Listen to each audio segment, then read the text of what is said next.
అలానే ఈ ప్రాంతంలో బాక్సైట్, లాటరైట్ లేదా గ్రానైట్, గ్రావెల్, నల్లరాయి లాంటి క్వారీలు, అలానే చైనా క్లే అనేటువంటి ఖనిజ సంపదని బయటికి పోతే దాన్ని తవ్వి బయటికి తీస్తే ఇక్కడ ప్రధానంగా జరిగేటటువంటి పర్యావరణ లోపం, పచ్చడి ప్రకృతి అంతా కూడా బూడిద పాలవుతుంది, బుగ్గి పాలవుతుంది. అది పీల్చుకున్నటువంటి జంతు సంపద, అలానే వృక్ష సంపద, పంటలు పూర్తిగా నాశనం అవుతాయి. భూగర్భ జలాలు ఇంకిపోతాయి. అవి ఒకవేళ ఉన్నప్పటికీ కూడా ఆ భూగర్భ జలాల నీటిని సేవిస్తే ఖచ్చితంగా కాల్షియం లోపం వస్తుంది, అనేక రకాల అనారోగ్య పరిస్థితులకి దారి తీస్తుంది.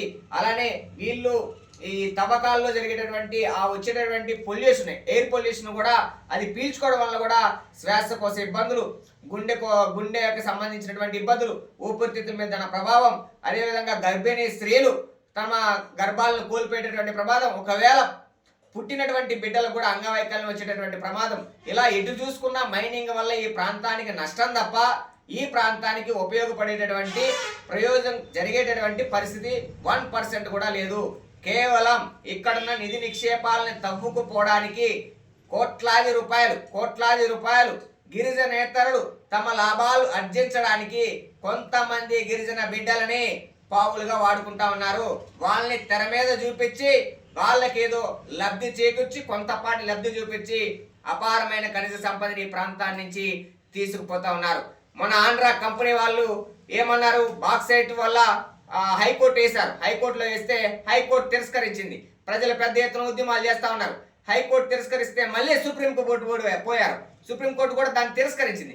ఆఖరికి లండన్ అబ్రోటేషన్ అనే కోర్టులో తమ వాదన నిలిపిస్తూ 2500 కోట్ల రూపాయలు మాకు నష్టం వాటిల్లింది, కాబట్టి న్యాయం చేయండి అని. అసలు ఈ ప్రాంతంలో పర్మిషన్స్ ఇవ్వడమే తప్ప మన ప్రాంతంలో ఉన్నటువంటి నిక్షేపాలని తీసుకెళ్లాలని ఆలోచన చేసి దొంగదారులు, దొడ్డిదారులు, లంచాలు మామూలు ఇచ్చుకొని కొంత పెట్టుబడి పెట్టి ఇక్కడ ఈ ప్రాంతంలో ఉన్నటువంటి నిధిని పట్టుకెళ్తూ పోతే దాన్ని ప్రజలు వ్యతిరేకించి పోరాటం చేసి మా ప్రాంతాన్ని మేము కాపాడుకుంటామని చెప్పి పోరాటం చేస్తే ఆ కంపెనీ, ఆంధ్ర కంపెనీ వాళ్ళు నష్టం చేకూరిందంట 2500 కోట్ల రూపాయలు. ఈ 2500 కోట్ల రూపాయలు నష్టం వాడింది కానీ మాకు నష్టపరిహారం. అంటే ఏ విధంగా ఈ ప్రాంతంలో మైనింగ్ మాఫియా ఉందనేది అర్థం చేసుకోవాలి.